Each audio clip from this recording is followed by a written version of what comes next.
What's up, guys? Thank you for tuning into this video. Today's video is going to be on my shitbox.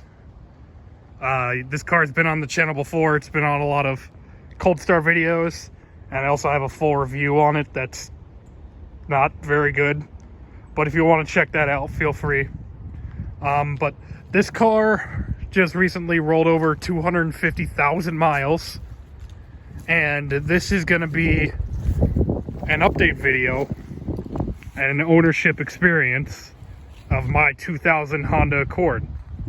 And in this video, I'm going to go over everything that's wrong with it, everything I've had to fix on it, my gripes about it, what I like about it, and my future plans for it. So let's go and get started. Immediately, one of the first things that's wrong with the car is the paint all over it is mostly shot. The headlights are all clouded out. The bumper is pretty screwed.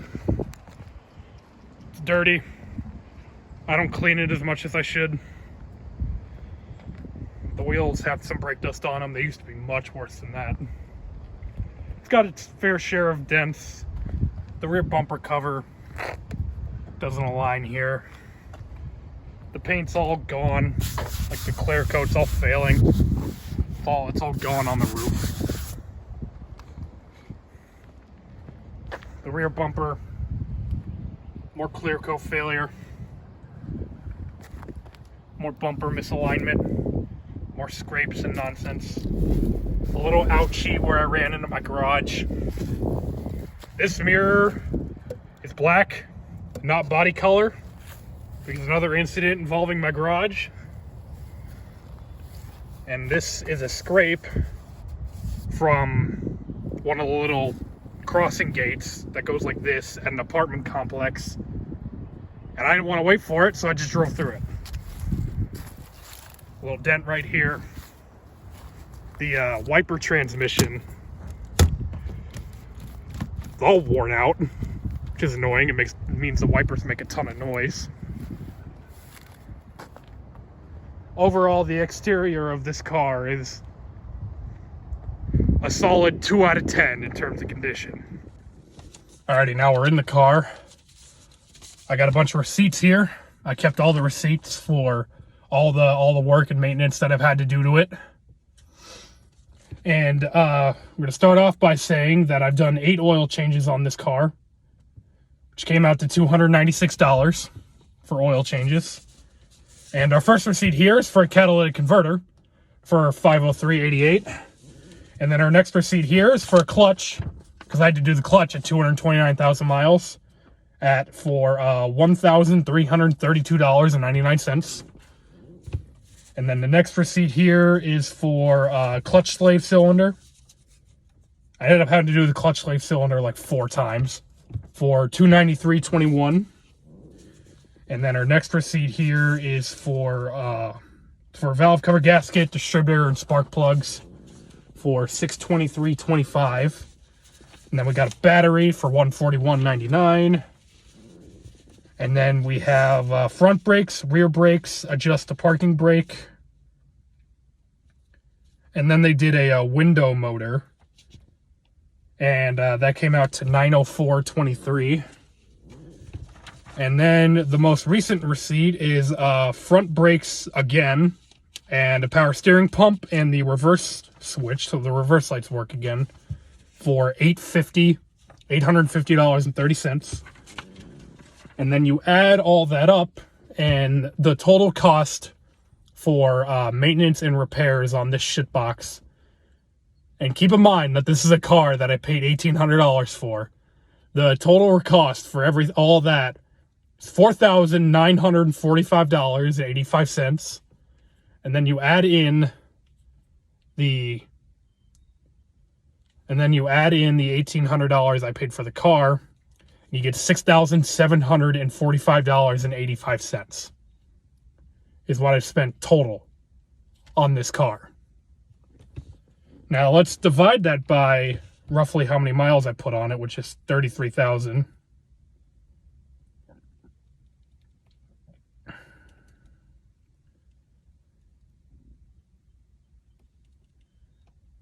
$33,000 divided by 67.45.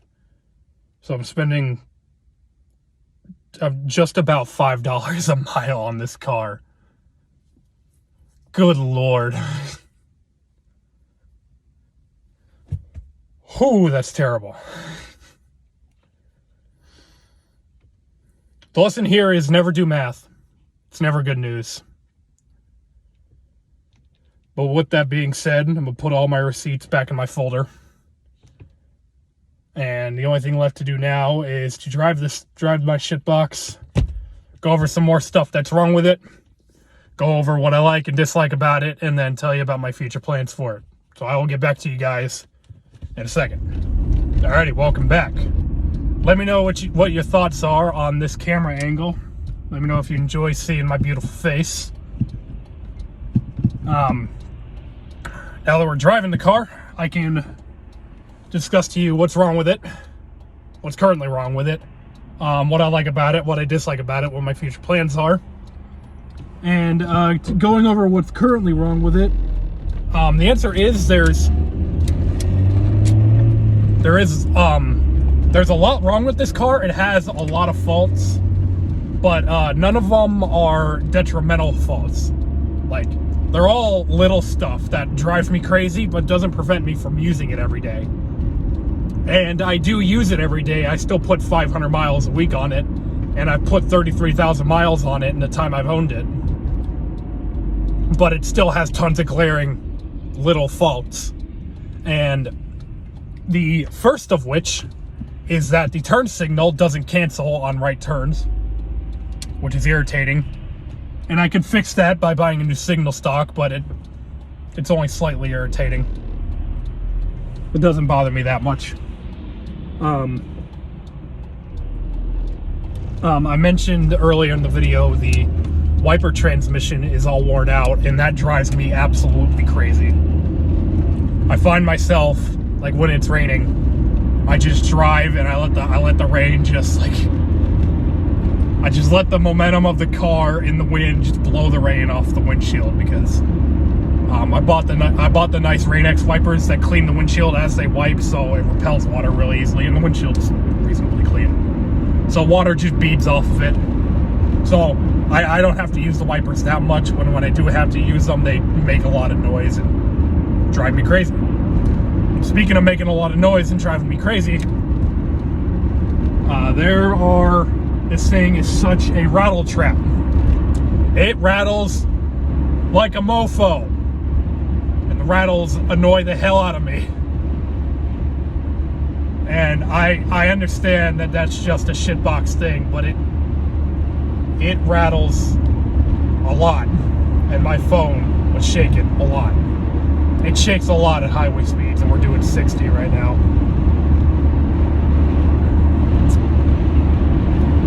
Other things that are wrong with it. The biggest thing that's wrong with it, and that drives me nuts about this car, is that it is really slow. It is really, really slow.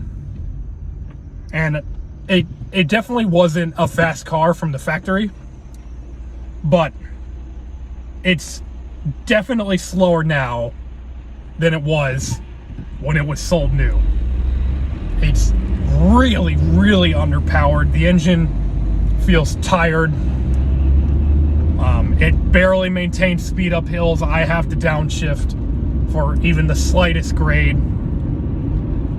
It's just really, really slow. And that drives me absolutely nuts. Feeling like seeing, I live in Georgia, and there's a lot of hills here. And seeing a slight grade coming up and then feeling the car immediately lose speed, and then you give it more gas and it still continues to lose speed, and then you give it more gas and then it just struggles and misfires. It's disheartening. Speaking of that misfire, even though I spent $600 trying to chase down a misfire, new valve cover gasket, new distributor, new plugs, it still misfires. It could be the plug seals are bad, or it's foul in the plugs. I don't know. but it still misfires, and it's been misfiring for a long time, and I've just been like, fuck it, it's just gonna misfire. Other than that, I can't think. Oh, another thing, the transmission. The transmission works 95% of the time, but 5% of the time, it's really pissy and moody, and it decides that it's going to fight me into every single gear. And it frightens me when it does that, because I'm afraid that it's going to... I've had so many transmission problems with this car. I've become wary of every time the transmission acts funny. I don't like it. But it doesn't do that often, thankfully. But with all that being said, this is still a very usable car, and I do use it every day. Everything works in it. All the windows work, the heat works, AC works, the radio works well. All the interior lights work, with the exception of the temperature. I have to flick on the dome light, the map light, in order to be able to adjust the temperature accurately. Sunroof works, and I do trust it. I do trust that it's going to make it through a shift. I do trust that it's going to start every time. I trust that it'll never overheat. And in that regard, it's a good car. And it has been a good car. It's never left me stranded. And I'm not sure if that's because it's a Honda, or that's because I've maintained it fairly meticulously. I'm sorry we're not moving here, we're sitting in traffic, but try to wrap this up soon. The next thing we're going to talk about is what I like and what I dislike about this car. And what I dislike about this car boils down to, I hate how slow it is. Like, it drives me crazy that it can't maintain speed up hills. Having to downshift for every hill is really irritating, not because I dislike the act of downshifting, but because it like makes me feel like the car is weak and falling apart and unwell because it won't maintain speed up hills. And I hate all the noises it makes. I hate all the noises from the wiper transmission and from all the rattles and stuff. And beyond that, everything else I'm indifferent. It handles fine. The suspension is surprisingly not very worn out. The brakes are nice because I've spent a shitload of money on them. Things I do like about this car are, it's comfortable. The seats are nice. It's quiet in here on the highway when it's not struggling to maintain speed. When it's not rattling, it's pretty quiet. It's got the speakers in it sound really good, and I put an aftermarket head unit in it that has Bluetooth and everything, so I can listen to my stuff. It gets good gas mileage. It got better mileage when I first bought it than it does now, but it still does well. It still gets like 28, 29 delivering pizzas, which is good. It has a good turning radius, even though it's a larger car than other cars I've owned with as good of a turning radius as it has. It's got a nice big trunk. It's practical.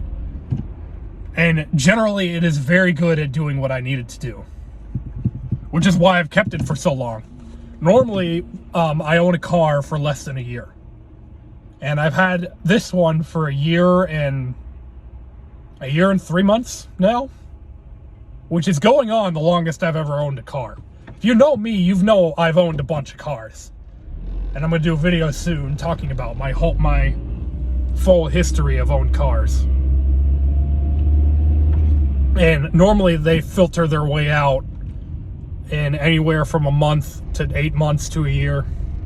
But I've stuck with this one, and it's because it's just so good at doing what I need it to do. But with that being said, I don't think I'm going to have it for that much longer.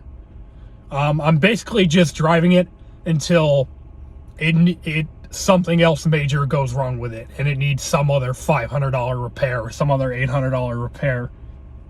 Because I I'm never gonna see a single cent of the money that I put into this car. This thing's worth, I probably, if I sell it the way it is right now, fix the check engine, it does have a check engine light on, I forgot to mention that. Fix the check engine light, and if I sold it with the way it is right now with no engine light, I could probably get $1,500 for it. You know, that's probably reasonable, especially in this market. But I spent $5,000 on it. So any more money into this car, I'm never gonna see back. And if I put a bunch of money into this car, then I'm still left with a rattle trap with 250,000 miles on it that makes a bunch of noise. So I'm kind of done. I'm kind of done fixing things on this, and I'm eventually going to move on to something newer and something nicer. Maybe it'll be the eggplant. I'm not sure yet. But yeah, that is the update on my shitbox. The odometer right now is currently reading 250,372 miles.